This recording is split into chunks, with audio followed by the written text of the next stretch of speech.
ברוך אתה אדוני אלוהינו מלך העולם שהכל נהיה בדברו. Ben Zoma says, who is wise? איזה הוא חכם? הלומד מכל אדם. He who learns from every other person, from every human being. Very interesting, you know. If you want to be wise, there's a ways of doing it. Don't think that you're born wise. According to Ben Zoma, to be wise means first you have to be halomed. You have to study. You know, if you don't study, you won't get anywhere. You have to read. You have to listen. In other words, you have to enrich yourself. You can become wise. Don't think that wisdom is something that some people are simply wise and others are not. You can become wise. How do you become wise? He says, halomed. You have to learn.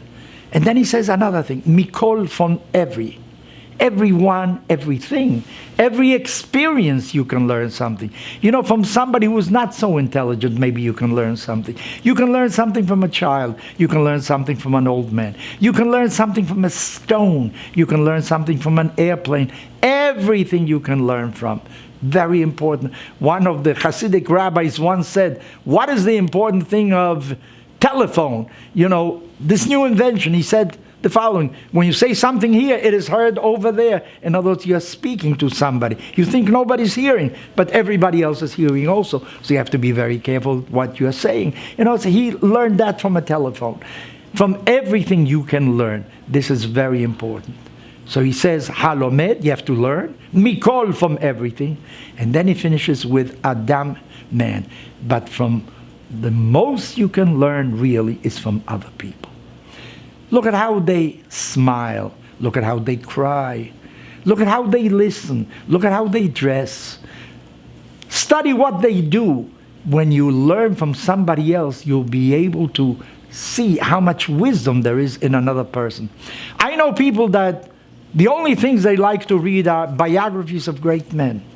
Because in that biography, you learn what really moved that man, and you can become wiser because of it also. So I want to tell you again, Eizehu Chacham. Who is wise? Halomed mikol adam. Always study from everything, and especially from human being. He says something else also. Eizehu Ashir.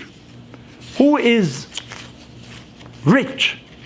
And he says, Hasameach bechelko. He who is happy with what he has, with his portion. What is he telling you? Listen carefully. You want to be rich? You have to be sameach. You have to be happy. Forget about anything else. If you're constantly in a bad mood, you're not rich really. You're not wealthy. In order to be rich, first of all, you have to be sameach. You have to be happy. You have to be happy. Get up in the morning, you're breathing. Take a look at the sun that shines. It rains, vegetation will grow. Be happy about everything. Be happy about your family. Be happy about your friends. Be happy that you are alive. And that is one of the sources of richness, really. And then he says, Bechelko. Remember, you have reached a certain part. You have a portion, but there'll be more also. The longer you live, your portion will become bigger. So don't think that if right now you're not so happy, you don't have all you want, tomorrow you'll have maybe more. It depends. There is still a tomorrow. Look into the future also, and you will be sameach. You will be happy with what you are, and that is the real richness, when you can see the future that you will have in the future also. He continues and he says, Eizehu Gibor, who is strong? And he answers, Hakovesh et Yitzro. He who is able to conquer his passion, his drives. You know, we all have drives. Why did God create Yetzer Hara and Yetzer Tov, an evil inclination and an inclination to do good? I don't know. But he created drives.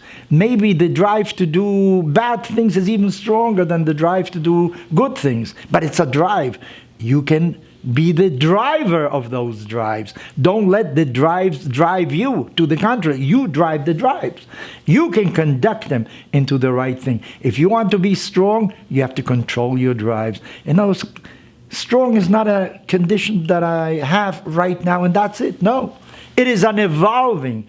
The more I control my inclinations, the stronger I become in the future as well. It says, Eizehu mechubad, who is honored? Hamechabet et abriot. If you honor others, you will be honored yourself. You know, that is a very interesting thing. When you give, you receive. If you give honor, you receive honor. But there are some people that think that if you honor somebody else, you are diminished thereby. Not at all. That isn't so. Recognize the good in others. Eventually, they will recognize the good in you. Finally, you will realize some of the characteristics that you did not appreciate in your own self when you appreciate other persons as well. So remember, how to be rich, how to be wise, how to be strong, and how to be honored depends on many things. You're not born with these things. You can acquire them. And if you do the right things, you sure will acquire them.